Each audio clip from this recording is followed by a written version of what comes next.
Assalamu alaikum wa rahmatullahi wa barakatuhu. Hello my dear students, how are you? I think all of you are fine. I am also fine. তো আজকে আমরা তোমাদের সাথে আলোচনা করব আমাদের পঞ্চম শ্রেণীর 12 নম্বর প্রশ্ন নিয়ে। তোমরা জানো তোমাদের 12 নম্বর প্রশ্নে কি আসে? রিঅ্যারেঞ্জিং আসে। তো রিঅ্যারেঞ্জিং গুলো আমরা কিভাবে আনসার করব? আশা করি আমরা দুটো ক্লাসের পরে খুব ভালোভাবে চমৎকার করে আনসার করতে পারবো। চলো আমরা আমাদের আলোচনা শুরু করি। প্রথমে দেখি হোয়াট ইজ রিঅ্যারেঞ্জিং। রিঅ্যারেঞ্জিং বলতে আমরা কি বুঝি? আমরা যদি একটা জিনিস খেয়াল করি, দেখো আমি কিছু ওয়ার্ড লিখছি।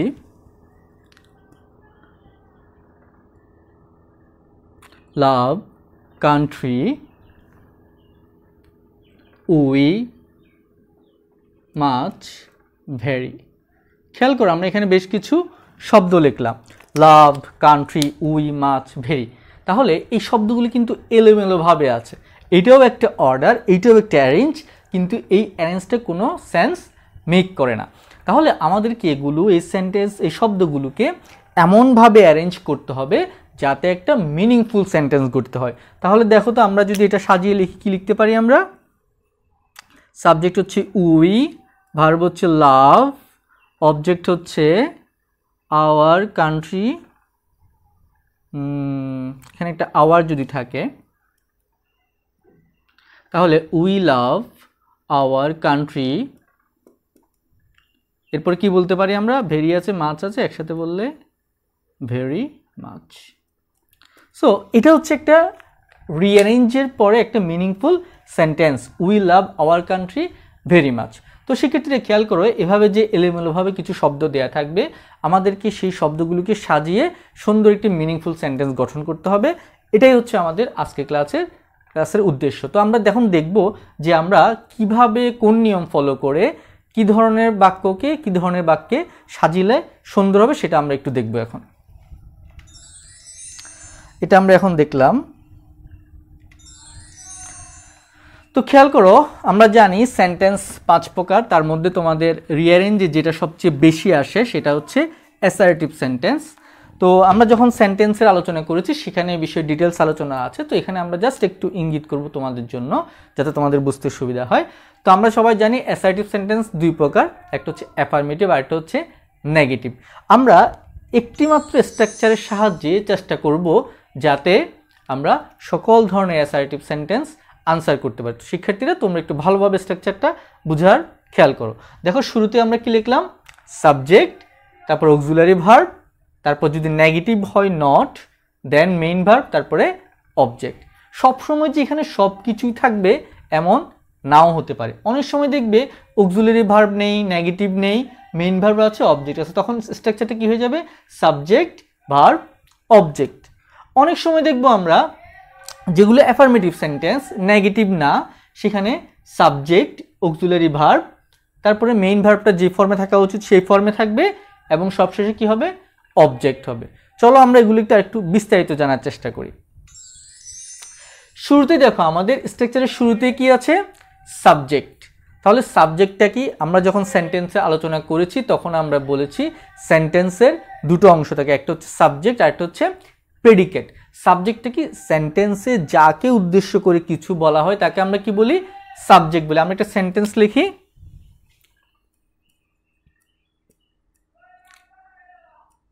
Bangladesh is a beautiful country. খেয়াল করো এখানে কাকে উদ্দেশ্য করে কিছু বলা হয়েছে? বাংলাদেশকে উদ্দেশ্য করে কিছু বলা হয়েছে। সো এখানে বাংলাদেশটা হচ্ছে কি? সাবজেক্ট। তোমরা আশা করি বুঝতে পারছো। আমরা আরেকটা সেন্টেন্স লিখি,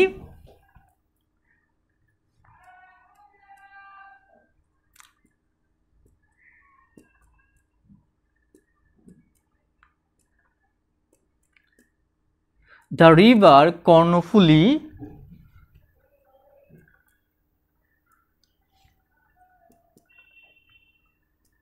flows through the town. তাহলে আমরা কি লিখলাম? দেখো, The river Kornofuli flows through the town. দেখো এর আগের সেন্টেন্সে ভার্ব হচ্ছে কোনটা? ইজ। আর এই পুরো বাকি অংশটা কি? এটাকে বলতে পারি আমরা অবজেক্ট। এই সেন্টেন্সে খেয়াল করি ভার্ব কোনটা? ভার্ব হচ্ছে এখানে ফ্লোস, প্রবাহিত হওয়া। আর এই পুরো অংশটা কি? এই পুরো অংশটা হচ্ছে অবজেক্ট। তো সেক্ষেত্রে খেয়াল করো সাবজেক্ট তাহলে কি? আমরা বলেছিলাম যে একটু আগে যাকে উদ্দেশ্য করে কিছু বলা হয় তাই হচ্ছে সাবজেক্ট। তো সেন্টেন্স যদি গঠন অনুসারে আমরা বলি সাধারণত সাবজেক্ট ভার্বের আগে থাকে। তো সাবজেক্টটা কখনো একটা ওয়ার্ড হতে পারে, কখনো একাধিক ওয়ার্ড হতে পারে। দেখো প্রথম সেন্টেন্সটা খেয়াল করি, বাংলাদেশ, এখানে সাবজেক্ট একটি, কারণ এই বাংলাদেশ ওয়ার্ডটার পরে আমরা কি পেয়ে গেছি? ভার্ব পেয়ে গেছি। কিন্তু আমরা এই সেন্টেন্সটা খেয়াল করি, দ্য রিভার কর্ণফুলী ফ্লোস, তাহলে ভার্বটা এসে কোথায় পাচ্ছি? এখানে পাচ্ছি ভার্বটা। সো তাহলে আমাদের সাবজেক্ট কোনটা? সাবজেক্ট দ্য রিভার কর্ণফুলী, এই তিনটি ওয়ার্ড মিলেই হচ্ছে আমার সাবজেক্ট। এই তিনটা ওয়ার্ড মিলে বা শব্দগুচ্ছ মিলে কিন্তু আমাদের একটা জিনিসই বোঝাচ্ছে, সেটা হচ্ছে কর্ণফুলী নদী। তারপর হচ্ছে ভার্ব, আর বাকি পুরো অংশটা হচ্ছে অবজেক্ট। তো সেক্ষেত্রে আমাদেরকে এখানে যে বিষয়টা মনে রাখতে হবে ভালোভাবে, সেটা হচ্ছে সাবজেক্ট অনেক সময় একটি ওয়ার্ডও হতে পারে, একাধিক ওয়ার্ডও হতে পারে। তো আমরা একটু কৌশলে এই বিষয়গুলো শিখবো, তারপর দেখবে তোমাদের আনসার করতে কোনো সমস্যা হবে না। আশা করি তোমরা বুঝতে পেরেছ। এরপরে দেখো অন্যতম গুরুত্বপূর্ণ অংশ, যেটা নির্ণয় করা আমাদের জন্য সবচেয়ে সহজ বলে আমার মনে হয়, সেটা হচ্ছে দ্বিতীয় অংশে কি থাকে? আমাদের অক্সিলারি ভার্ব থাকে। তো তাহলে দেখো আমরা যখন ভার্বের আলোচনা করেছি তখন আমরা অক্সিলারি ভার্ব সম্পর্কে অনেক কিছু শিখেছি। দেখি তোমাদের মনে আছে কিনা। খেয়াল করো আমরা সেখানে 4 ধরনের অক্সিলারি ভার্বের কথা বলেছিলাম। দেখো টু বি ভার্বের কথা বলেছিলাম, নিশ্চয় মনে আছে তোমাদের। টু বি ভার্বের মধ্যে কি আছে? Am, is, are, was, were. আমরা যদি একটি সেন্টেন্স লিখি,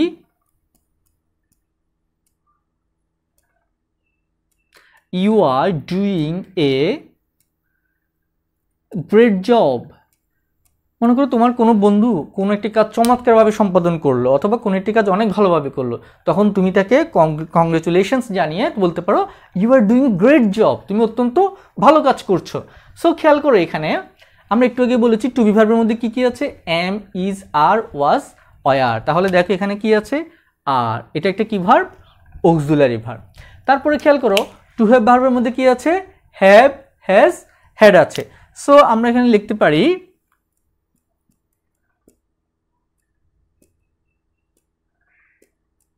he has done very well।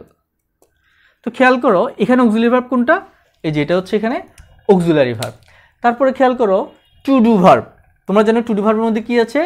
Do, does, did আছে। তো এগুলো দিয়ে যদি আমরা সেন্টেন্স লিখি তাহলে আমরা লিখতে পারি একটা sentence, you did not make any mistake. তাহলে খেয়াল করো এখানে অক্সিলারি ভার্ব কোনটা? এই ডিডটা। তারপর খেয়াল করো এখানে নটও কিন্তু চলে আসছে। এই সেন্টেন্সটা নেগেটিভ বলে অক্সিলারি ভার্বের পরপরই নট চলে আসছে। নটটা কখন বসবে আমরা একটু পরে আলোচনা করছি। তারপরে দেখো মোডালস। আমরা জানি মোডালস কোনগুলো? Can, could, shall, should, will, would, may, might, must, dare, need, ought to ইত্যাদি এরকম বেশ কিছু কি আছে? মোডাল অক্সিলারি ভার্ব আছে। তো আমরা একটা জিনিস খেয়াল করি, we must respect our parents. আমরা অবশ্যই আমাদের পিতামাতাকে কি করব? সম্মান করব। তাহলে এখানে দেখো অক্সিলারি ভার্ব কোনটা? মাস্ট। তো সেক্ষেত্রে এখন আরো বেশ কিছু বিষয় তোমাদেরকে খেয়াল রাখতে হবে। আমরা তোমাদেরকে যখন ভার্ব পড়িয়েছি তখনও বলেছি যে মাস্ট হচ্ছে মোডাল অক্সিলারি। এরকম যে মোডাল অক্সিলারিগুলো আছে এগুলোর পরে ভার্বটা কোন ফর্মে হবে? প্রেজেন্ট ফর্মে হবে। সো তাহলে তোমরা যখন মোডাল অক্সিলারি পেয়ে যাবে এরপরে ভার্বটাকে বসায় দিতে পারবে প্রেজেন্ট ফর্মে। তারপরে দেখো যদি নেগেটিভ থাকে সেন্টেন্সে, নেগেটিভ মানে কি? নট বা নো এরকম কিছু থাকে, তখন খেয়াল করবে অবশ্যই সেটি কার পরে বসবে? অক্সিলারি ভার্বের পরে বসবে। তাহলে খেয়াল করো আমরা যদি এই সেন্টেন্সগুলো, এখানে মাত্র এই সেন্টেন্সটি নেগেটিভে আছে, বাকিগুলো অ্যাফার্মেটিভে আছে। যদি সেগুলো নেগেটিভে থাকতো আমরা এখানে আর এর পরে নট বসাতাম, এখানে হ্যাজের পরে নট বসাতাম, এখানে মাস্টের পরে নট বসাতাম। সেক্ষেত্রে আশা করি তোমরা বুঝতে পেরেছো।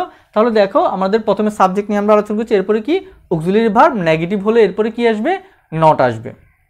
আশা করি তোমরা বুঝতে পেরেছো। এরপরে দেখো মেইন ভার্ব। তাহলে আমরা জানি মেইন ভার্ব কি? মেইন ভার্ব ছাড়া তো কোনো সেন্টেন্সই হয় না। তাহলে প্রত্যেকটি সেন্টেন্সে একটি অর্থ প্রকাশ করে এরকম কিছু সেন্টেন্স, এরকম কিছু কি থাকে? অবশ্যই শব্দ বা ভার্ব থাকে। আমরা একটু দেখি, খেয়াল করি। দেখো এই সেন্টেন্সে you are doing a great job, তাহলে আর যদি অক্সিলারি ভার্ব হয় তাহলে সে কাকে সাহায্য করছে? এই ডুইংটাকে সাহায্য করছে। তাহলে এটা হচ্ছে অক্সিলারি ভার্ব আর এটা হচ্ছে মেইন ভার্ব। এখানেও ঠিক দেখো, হি হ্যাজ ডান ভেরি ওয়েল, এটা হচ্ছে অক্সিলারি ভার্ব এবং এটা হচ্ছে মেইন ভার্ব। এখানেও ঠিক, এটা হচ্ছে অক্সিলারি ভার্ব এবং এই মেকটা হচ্ছে মেইন ভার্ব। তো খেয়াল করো এখানে মাস্ট, এটা হচ্ছে modal auxiliary verb, modal auxiliary verb, আর এটা হচ্ছে আমাদের মেইন ভার্ব। তো সেক্ষেত্রে তোমরা নিশ্চয়ই বুঝতে পারছো ভার্বটা তাহলে কীভাবে আসলো। আর দেখবো অনেক সময় আমার কি থাকবে না, অক্সিলারি ভার্ব থাকবে না, তখন সরাসরি কি থাকতে পারে, সরাসরি মেইন ভার্ব থাকবে। সেটা অক্সিলারি ভার্ব মেইন ভার্বের আচরণও করতে পারে অথবা সরাসরি মেইন ভার্বও থাকতে পারে। আমরা একটা সেন্টেন্স দেখি, আই ফিনিশড মাই জব, আমি আমার কাজ সম্পাদন করেছি। তাহলে দেখো এখানে ফিনিশড সরাসরি মেইন ভার্ব চলে আসছে, এখানে এর আগে কোনো অক্সিলারি ভার্ব প্রয়োজন হয়নি। তাহলে এভাবেও আমরা পেতে পারি। অথবা খেয়াল করো আমরা আরেকটা সেন্টেন্স লিখি, হি ইজ এ ডক্টর। তাহলে খেয়াল করো এখানে এটাকে আমরা যদিও টু বি ভার্ব বলি তাহলে অক্সিলারি ভার্ব, কিন্তু এখানে যেহেতু অন্য কোনো মেইন ভার্ব নেই, এখানে এটি মেইন ভার্বের কি করছে, কাজ করছে। আশা করি তোমরা বুঝতে পেরেছো। তাহলে এভাবে আমরা কি কি পেতে পারি, প্রথমে সাবজেক্ট, তারপর অক্সিলারি ভার্ব, তারপরে যদি নেগেটিভ থাকে নট, আর যদি নেগেটিভ না থাকে নট থাকবে না, এরপরে মেইন ভার্বটা ভার্বের যে টেন্স অনুসারে যে কোনো ফর্মে হতে পারে, তারপরে কি আসে, তারপরে চলো আমরা একটু দেখি কি আসে। এরপরে আসে অবজেক্ট। সো অবজেক্টে কীভাবে থাকতে পারে, অবজেক্ট অনেক কিছুই হতে পারে, অবজেক্ট আর্টিকেল হতে পারে, অবজেক্ট নাউন হতে পারে, অবজেক্টে অ্যাডজেক্টিভ থাকতে পারে, অবজেক্টে একাধিক শব্দগুচ্ছ বেশিরভাগ ক্ষেত্রে থাকে। আমরা একটু খেয়াল করি, ইউ আর ডুইং, তাহলে সাবজেক্ট, অক্সিলারি ভার্ব, ভার্ব, তাহলে বাকি অংশটা হচ্ছে অবজেক্ট। এ গ্রেট জব, এটা হচ্ছে আমাদের এখানে অবজেক্ট। এই সেন্টেন্সে দেখি, he has done very well, এটা হচ্ছে আমার object. You did not make any mistake, এটা হচ্ছে আমাদের object. We must respect our parents, তাহলে আওয়ার প্যারেন্টসটা হচ্ছে আমাদের অবজেক্ট। প্রিয় শিক্ষার্থীরা, আশা করি তোমরা এই পর্যন্ত যা আলোচনা করলাম তা খুব সুন্দর করে বুঝতে পেরেছ। চলো আমরা একটু পরবর্তী পাঠে যাই, আমাদের আরও বেশ কিছু গুরুত্বপূর্ণ বিষয় আছে। তো খেয়াল করো এখন আমাদেরকে বেশ কিছু গুরুত্বপূর্ণ বিষয় মনে রাখতে হবে। আমি এটা মুছে ফেললাম। এখানে আমরা কি বললাম, ইম্পর্টেন্ট নোটস। তো আগের যে আলোচনা করছি তার পাশাপাশি আমাদেরকে বেশ কিছু বিষয় কি রাখতে হবে, মনে রাখতে হবে। দেখো আর্টিকেল, যদি আমাদের যে এলোমেলো শব্দগুলো থাকবে সেখানে যদি আর্টিকেল, আমরা জানি আর্টিকেল কোনগুলো, এ, এন এবং দি, এগুলো হচ্ছে আর্টিকেল। তাহলে আমরা আর্টিকেলগুলোকে কোথায় বসাবো? দেখো আমরা কি বললাম, বিফোর অবজেক্ট অর সাবজেক্ট। তাহলে আর্টিকেল সাবজেক্টের জায়গায়ও বসতে পারে, অবজেক্টের জায়গায়ও বসতে পারে। আমরা একটু সেন্টেন্স দেখি।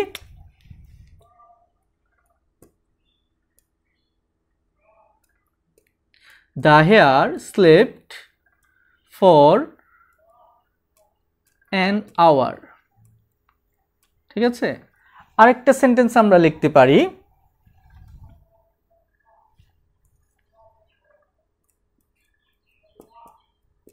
Maria cannot see the flowers। তো খেয়াল করো আমরা আর্টিকেলের কথা আলোচনা করছিলাম। এই যে এখানে কি আছে, আর্টিকেল আছে, এখানে একটা আর্টিকেল আছে, এখানে একটা আর্টিকেল আছে। তাহলে দেখো, আর এখানে দেখো ভার্ব কোনটা, আমরা যদি একটু ভার্বটা বের করে ফেলি আমাদের সাবজেক্ট অবজেক্ট বোঝার জন্য, এটা হচ্ছে ভার্ব। এখানে ক্যান নট সি পুরোটাকে একসাথে আমরা ভার্ব বললাম। তাহলে এখানে এটা হচ্ছে দা হিয়ার, পুরোটা হচ্ছে সাবজেক্ট, এখানে মারিয়া হচ্ছে সাবজেক্ট এবং এটা হচ্ছে অবজেক্ট। তাহলে খেয়াল করো এই দাটা কোথায় বসছে, ভার্বের পরে, দ্যাট মিন্স অবজেক্টের শুরুতেই বসেছে। আর এখানে দা হিয়ার পুরোটা হচ্ছে সাবজেক্ট, দাটা কোথায় বসছে, সাবজেক্টের শুরুতে বসেছে। তাহলে খেয়াল করো আর্টিকেল সাবজেক্টের আগেও বসতে পারে, অবজেক্টের শুরুতেও বসতে পারে। তাহলে আর্টিকেলটা দুই জায়গাতে বসতে পারে। এরপরে আমরা আরেকটা জিনিস মনে রাখবো, সেটা হচ্ছে কি, দেখো প্রিপোজিশন। তাহলে দেখো প্রিপোজিশন কোথায় বসতে পারে, before object or in the middle of the subject. আমরা দুটো সেন্টেন্স লিখি, তারপর আমরা একটু ক্লিয়ার হব। আমি সেন্টেন্সটা লিখলাম, the name of our country is, আমি সংক্ষেপে লিখলাম Bangladesh. The name of our country is Bangladesh. আমরা এটার জন্য, এটা সব বুঝার জন্য একটা সেন্টেন্স লিখে ফেলি। I get up early in the morning.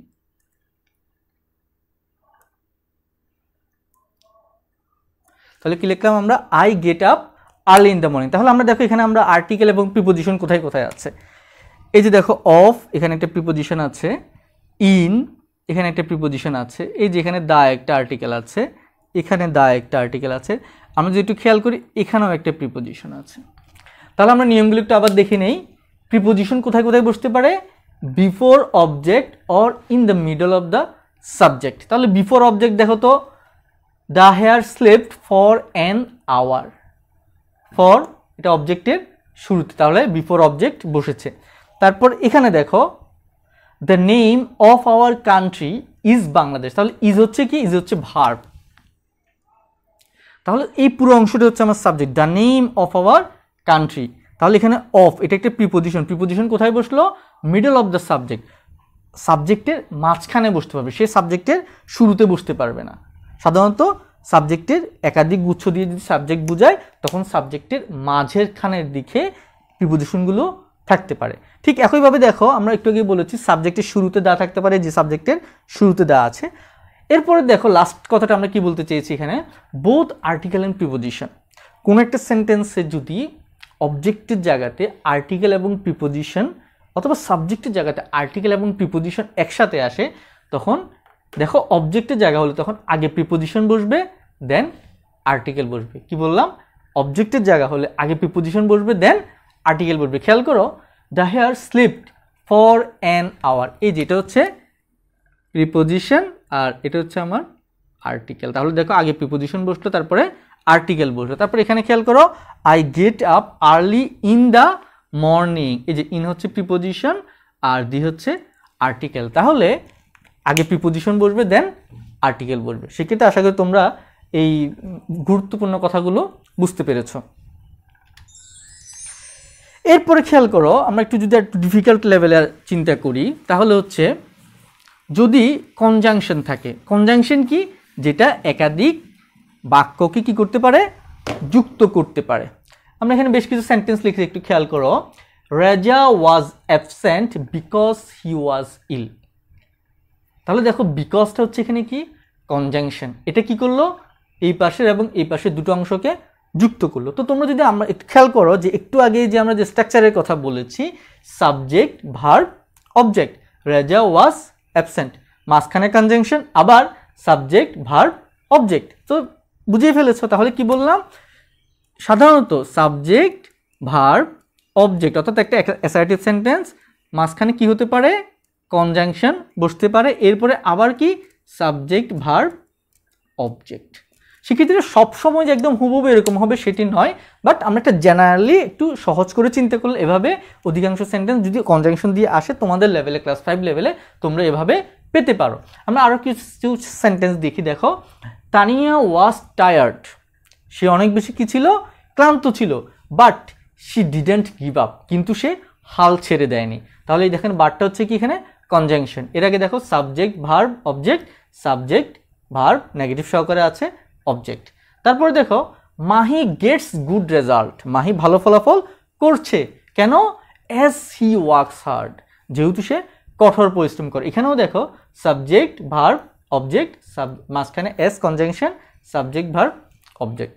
সেক্ষেত্রে আশা করি তোমরা বুঝতে পেরেছো। যদি এরকম করে সেন্টেন্সে কনজাংশন থাকে এবং দুটো বাক্য গঠন করার মতো আমাদের পর্যাপ্ত শব্দ থাকে, তাহলে আমরা সাবজেক্ট ভার্ব অবজেক্ট, মাঝখানে কনজাংশন এবং দেন আবার একটা assertive sentence, subject verb object, এভাবে করে সেন্টেন্স গঠন করতে পারি। তো সেক্ষেত্রে আশা করি তোমরা এটা বুঝতে পেরেছো। আমরা আমাদের পরবর্তী পাঠে যাই। তো খেয়াল করো, এই হচ্ছে আমাদের অ্যাসার্টিভ সেন্টেন্স দিয়ে আমরা যে সেন্টেন্স গঠন করব তার বেসিক লেভেলের আলোচনা। আশা করি এই পর্যন্ত তোমরা যদি ভালোভাবে বুঝে থাকো, যে কোনো অ্যাসার্টিভ সেন্টেন্স তোমরা খুব সুন্দর করেই আনসার করতে পারবে। চলো আমরা একটু প্র্যাকটিস করে দেখি আমরা এতক্ষণ যা শিখলাম তা দিয়ে আমরা সেন্টেন্স আনসার করতে পারি কিনা। আমাদের সামনে স্ট্রাকচারটি আছে, শুরুতে কি বসে? সাবজেক্ট, অক্সিলারি ভার্ব, নেগেটিভ থাকলে নট, মেইন ভার্ব, তারপরে অবজেক্ট। তো শিক্ষার্থীরা আমরা একটু টেকনিক্যালি আনসার শুরু করি, 1 নাম্বার দিয়ে শুরু করলাম। ওকে, তোমাদের একটু সহজ করার জন্য বলি, যেহেতু এখানে যে অংশগুলো বসে তার মধ্যে সবচেয়ে সহজ বের করা হচ্ছে অক্সিলারি ভার্ব যদি থাকে, তাহলে আমরা খেয়াল করবো আগে অক্সিলারি ভার্ব আছে কিনা। অক্সিলারি ভার্ব যদি না থাকে আমরা খেয়াল করবো মেইন ভার্বটা কি আছে, আমরা আগে সেটি বসিয়ে দিব। খেয়াল করি এখানে কি কি আছে? Teaching, much, Raju, very, likes. এখানে একটা কমা আছে, তাহলে teaching, much, Raju, very, likes. তাহলে এখানে ভার্ব আমরা নিশ্চয়ই দেখতে পাচ্ছি, অক্সিলারি ভার্ব কোথাও পাচ্ছি না, অক্সিলারি ভার্ব আমরা কোথাও পাচ্ছি না। তাহলে মেইন ভার্ব আছে teaching, much, Raju, very, likes. টিচিংকেও দেখতে ভার্বের মতো মনে হয়, লাইকসও ভার্বের সাথে মনে হয়। শিক্ষার্থীরা আমরা যখন ফাইনিট এবং নন ফাইনিট ভাবে আলোচনা করি তখন তোমরা নিশ্চয়ই খেয়াল করেছ যে ভার্বের সাথে আইএনজি থাকলে এর আগে যদি এম, ইজ, আর, ওয়াজ, আর ইত্যাদি না থাকে তাহলে সেটা ফাইনিট ভার্ব হতে পারে না। সো আমাদের এখানে মেইন ভার্ব হিসেবে কাজ করছে কি? লাইকস। ভার্বের সাথে এস বাই এস থাকলে সাবজেক্টটা কি হতে পারে সেটা আমরা একটু পরে আলোচনা করছি। তাহলে খেয়াল করে আমরা ভার্বের জায়গায় লিখে ফেললাম লাইকস। তাহলে আমাদের একটা ভার্বের কাজ, একটা ওয়ার্ডের কাজ শেষ, লাইকস। এরপরে যেহেতু কোনো অক্সিলারি ভার্ব এরকম নট কিছু নাই, সেহেতু আমরা সাবজেক্টটা খুঁজে বসিয়ে ফেলতে পারি। সাবজেক্ট এখানে কোনটা সাবজেক্ট হতে পারে? দেখো, teaching, much, Raju, very, likes. খুব সহজে বুঝতে পারছো রাজু একজন ব্যক্তি, সে সাবজেক্ট হতে পারে। তাহলে আমরা লিখলাম রাজু। তাহলে খেয়াল করো রাজু লাইকস কি কি গেল? সাবজেক্ট, অক্সিলারি ভার্ব নাই, নট নাই, মেইন ভার্ব বসে গেল। এরপর হবে আমাদের অবজেক্ট। তাহলে এবার দেখো অবজেক্টের মধ্যে আমরা কি কি পাচ্ছি। এখন আমাদের কি কি ওয়ার্ড বাকি আছে? টিচিং বাকি আছে, মাচ বাকি আছে, ভেরি বাকি আছে। তাহলে শিক্ষার্থীরা এখানে সবসময় যে আমরা হুবহু স্ট্রাকচার বা গ্রামার ফলো করতে পারবো এমন নয়। এখানে আমাদেরকে একটু রিডিং হ্যাবিট, এখানে আমাদেরকে একটু তাৎক্ষণিক জ্ঞান, বুদ্ধি, এগুলো একটু আমাদেরকে প্রয়োগ করতে হবে। তাহলে আমরা দেখি আমরা সাধারণত ভেরি মাচ ওয়ার্ডটা খুব বেশি ইউজ করি, যেমন থ্যাংক ইউ ভেরি মাচ। তাহলে ওয়ার্ডটা ব্যবহার করি না? তাহলে তোমরা বুঝতে পারছো মাচ এবং ভেরি আমরা সাজিয়ে ফেললাম কিভাবে? Very much. এবার দেখো রাজু লাইকস, রাজু পছন্দ করে। তাহলে এরপরে কি পছন্দ করে সেটা বসালে আমাদের সেন্টেন্সটা অর্থবোধক হয়। তাহলে কি পছন্দ করে? শিক্ষকতা বা পড়াতে। তাহলে আমরা কি লিখলাম? টিচিং। Raju likes teaching. এরপর আমরা বাকি কি আছে? মাচ এবং ভেরি। আমরা দেখলাম কি এটাকে সুন্দরভাবে সাজালে কি হয়? Very much. এবং অবশ্যই লাস্টে ফুল স্টপ দিব। তাহলে খেয়াল করে কি করলাম? Raju subject, likes verb, teaching, very much, এটা হচ্ছে আমাদের অবজেক্ট। তাহলে স্ট্রাকচার অনুসারে আমরা গঠন করতে পারলাম। আশা করি তোমরাও পেরেছো। Very good. ওকে, আমরা এবার দ্বিতীয় সেন্টেন্সটা দেখি। Book reading a Muniyat story is. তাহলে একটু আগে আমরা বলেছিলাম আমরা শুরুতে খেয়াল করবো কোনো অক্সিলারি ভার্ব আমরা পাই কিনা। তাহলে আমরা যদি খেয়াল করি, হ্যাঁ আমরা একটা auxiliary verb, to be verb একটা পাচ্ছি, সেটা কি? ইজ। তাহলে আমরা ইজটা আগে বসিয়ে ফেললাম। তাহলে সাবজেক্টের জায়গাটা খালি আছে। এরপর মেন ভার্বটা কিন্তু এখন তাহলে বসাতে পারি। দেখো ইজ যদি হয় তাহলে আমরা টেন্সের দিকে যদি একটু খেয়াল করি, ইজের পরে সাধারণত অ্যাক্টিভ সেন্টেন্সে কি হয়? ভার্বের সাথে আইএনজিওয়ালা কিছু থাকে। তাহলে দেখো তো আমরা এখানে ভার্বের সাথে মেইন ভার্ব হিসেবে ব্যবহার করতে পারি, এরকম কিছু পাই কিনা? হ্যাঁ পেয়ে গেলাম আমরা, রিডিং। তাহলে আমরা লিখে দিতে পারি কি? Is reading. এরপরে খেয়াল করে এবার সাবজেক্ট বের করবো আমরা।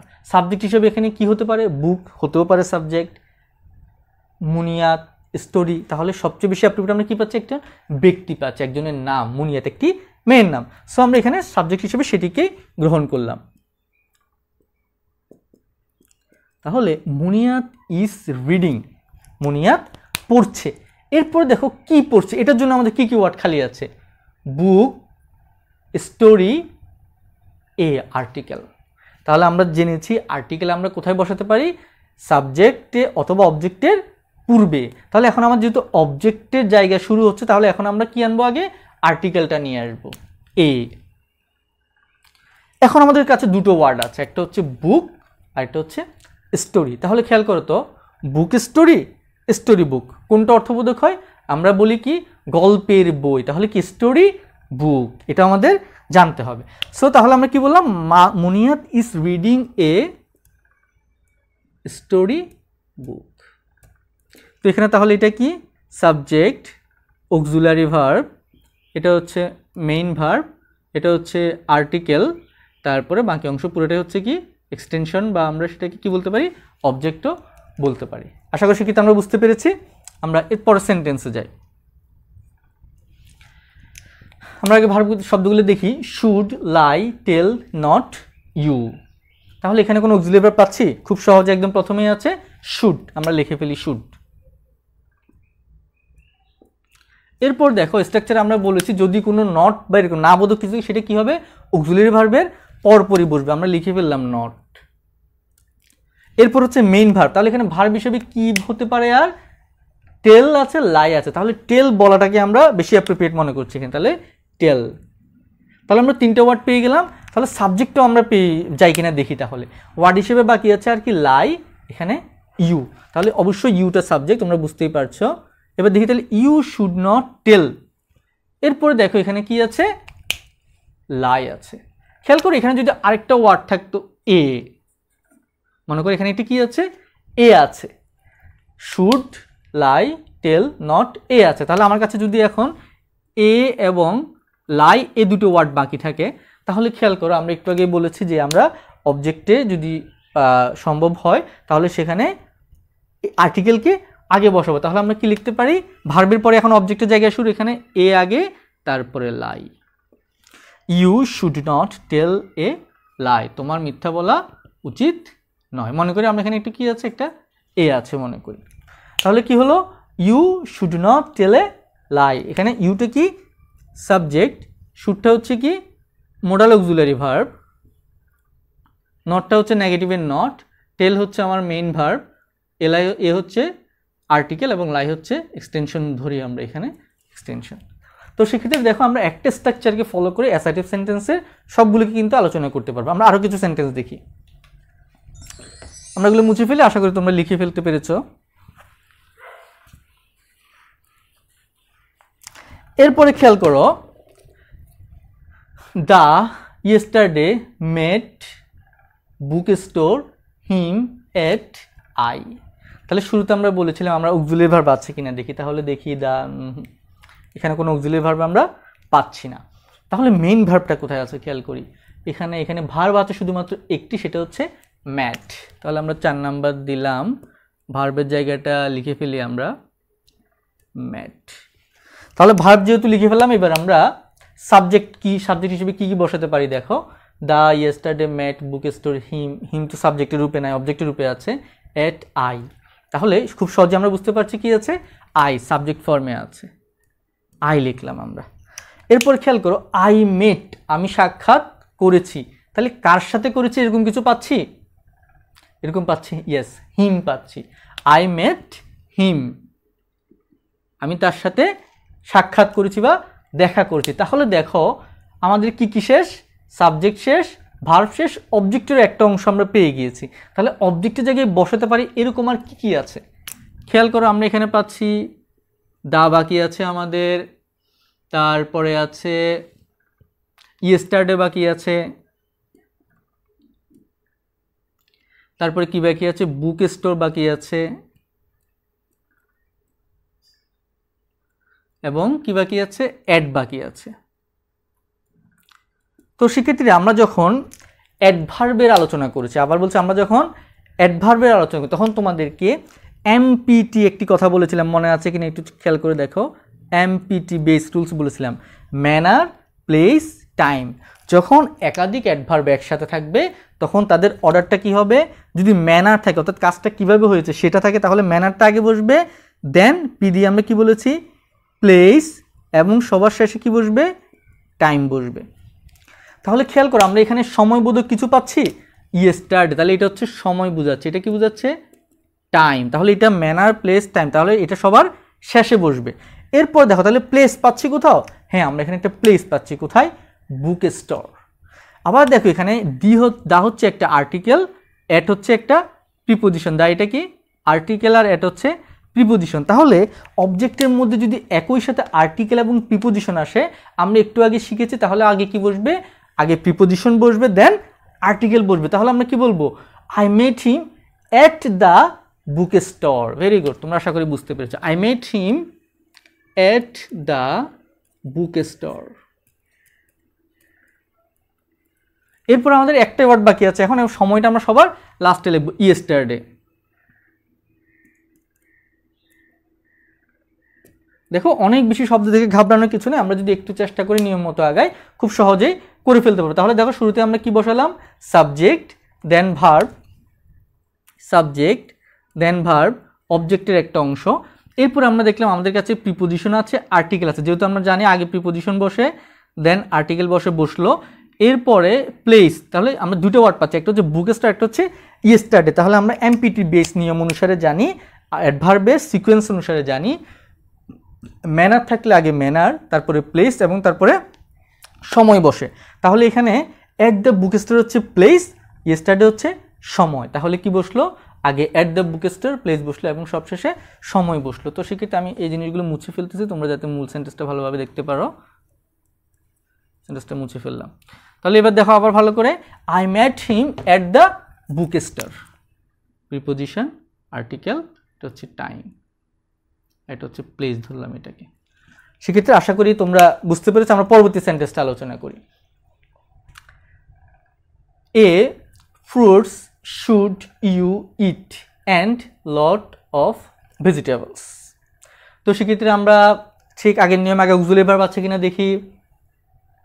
নিশ্চয়ই পেয়েছো অক্সিলারি ভার্ব কোনটা, শুড। তাহলে আমরা শুড লিখে ফেলি আগে, 5 নাম্বার লিখতেছি আমরা, আগে শুড লিখে ফেলি,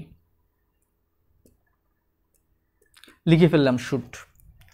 এরপরে দেখো তাহলে ভার্ব লিখবে, ভার্ব হিসেবে কি কি থাকতে পারে, ইট একটা ভার্ব আছে আর কোনো ভার্ব নেই। তাহলে খুব সহজ, আমরা অক্সিলারি ভার্বের পরে মেইন, আর নট আছে এখানে, নাই, নট নাই।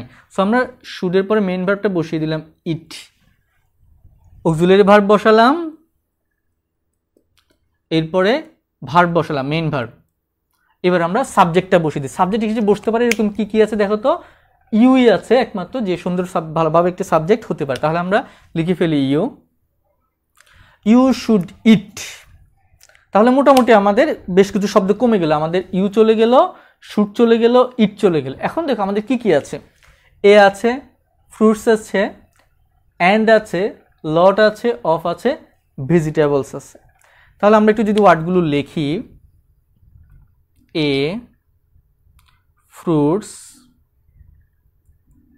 তারপরে কি আছে, অ্যান্ড আছে, তারপরে আছে লট, তারপরে আছে, আমরা অফটা এদিকে লিখি, আর ভেজিটেবলস।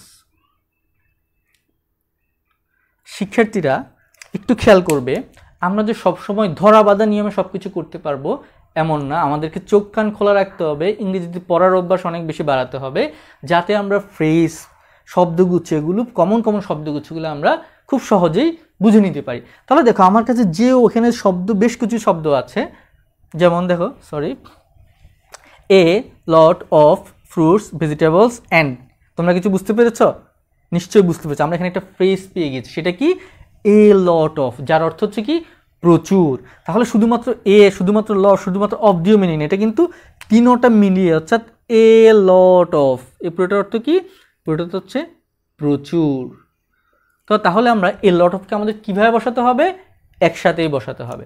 তাহলে আমরা এই ফ্রেজটাকে বসিয়ে দিলাম, we should eat A lot of, আমাদেরকে প্রচুর খেতে হবে, এ লট অফ। তাহলে আমরা এটা মুছে ফেলি জায়গাটা আমাদের রেডি করার জন্য, এ লট অফ।